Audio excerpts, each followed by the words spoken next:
Hello, my name is Erica Checkaway, and I'm going to go over the creating project that I completed. First, I'll explain the rationale and why I did things the way I did for this project.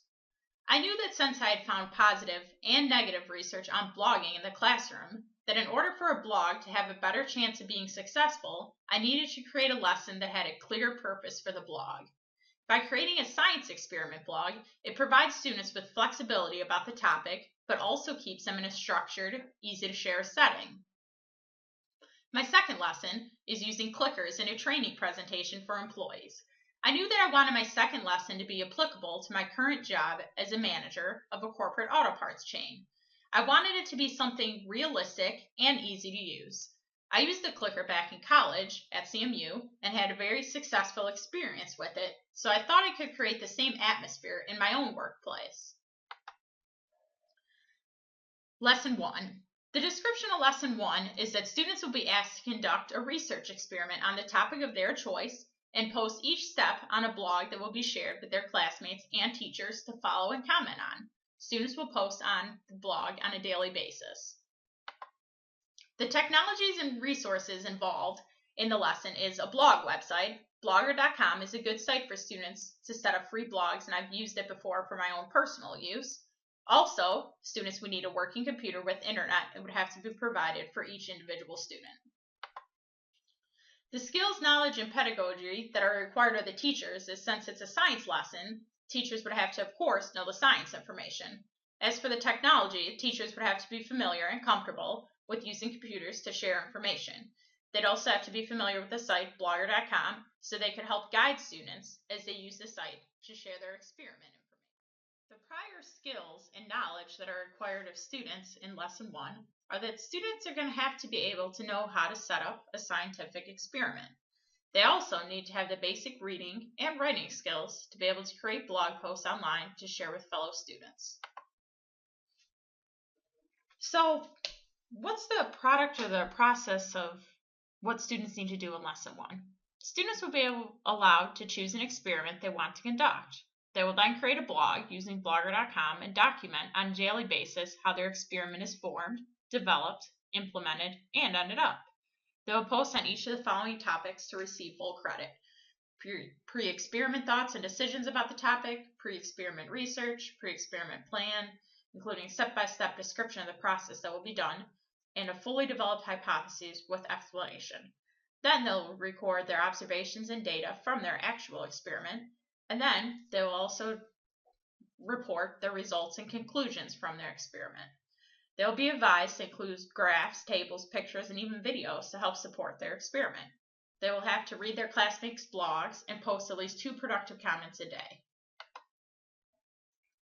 The steps to teaching the technology skills are that students will first be given instruction on how to create a blog and write a blog post. The first day, the teacher will go over how to set up the blog on a projection screen in the computer lab with students following along. Students will be shown how to fill out the sign-up page. The teacher will then show them how to use the privacy settings. Once all the blogs are set up, the teacher will provide a list of all students' names for students to add to their reader section of the privacy screen. The teacher will talk about the importance of privacy online and how you don't want everyone to be able to see everything you do. The next day, the teacher will have all the students sign on to their blog and go to the Create a Post tab on the top of the screen and have all students create their first blog post. The teacher will also show them how to add pictures, links, videos, and etc. into their blog post.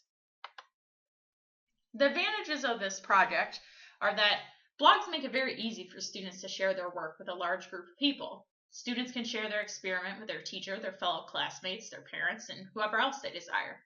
By having the topic be self-chosen, students will be able to pick a topic they're passionate about and really show their creativity. By using a blog to share their experiment, other students and readers can follow and understand the step-by-step processes of their experiment. Students will be able to comment on their classmates' work and really learn about their own experiment and all their classmates' experiments. The disadvantages of this project are that this project is designed to be a very fast-paced project, and students will be forced to keep up their work at a very quick pace. Also, making sure all classmates are on their list of readers can at first, during the setup process, be time-consuming. However, by making this project private to their own classmates, it protects the students and their ideas. The project's very broad and individualized, so it could be difficult for an indecisive student. There are many effective instructional strategies that are included in Lesson 1. Students are forced to think at a higher level of thinking due to the broad individual approach to the project. Every student will have their own experience. Also, using technology as a form of communication is a very effective instructional strategy. It makes it much easier for teachers and students to be able to share their ideas with one another. Also, students won't be able to lose their work because it will all be stored online, so it'll be easy to go back to and retrieve whenever it's needed. Blogging can easily be transferred to many school settings, which is one of the added positive perks of blogging. Although the project's designed for older high schoolers, students at a very young age can blog as well. An English teacher can take the same approach for a paper, whether it be fiction or nonfiction students. They can go through the entire development process online in a blog and share that with their classmates and teachers. Now I'll give you a quick demonstration of how to set up Blogger and create your first blog post. First, you go to blogger.com.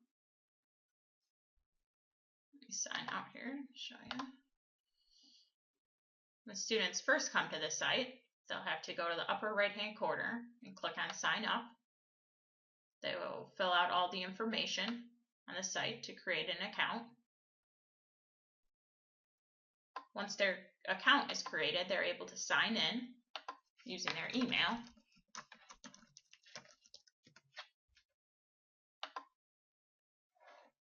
As you can see, I have a few blogs already. In order to create a new blog, they'll go over to the left-hand side, click New Blog, create a title.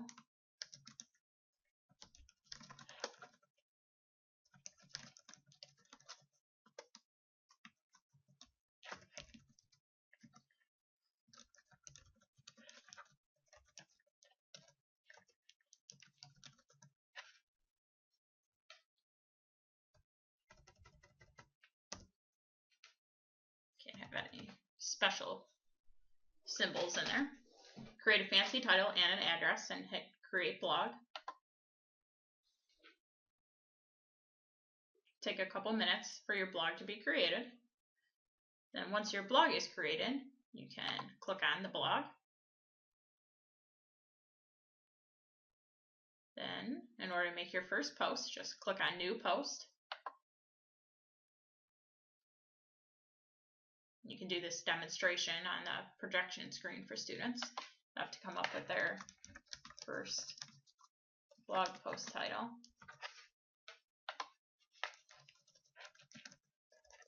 Then they're able to create their first blog post.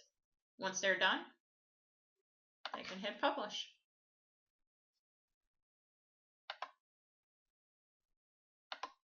Pretty easy.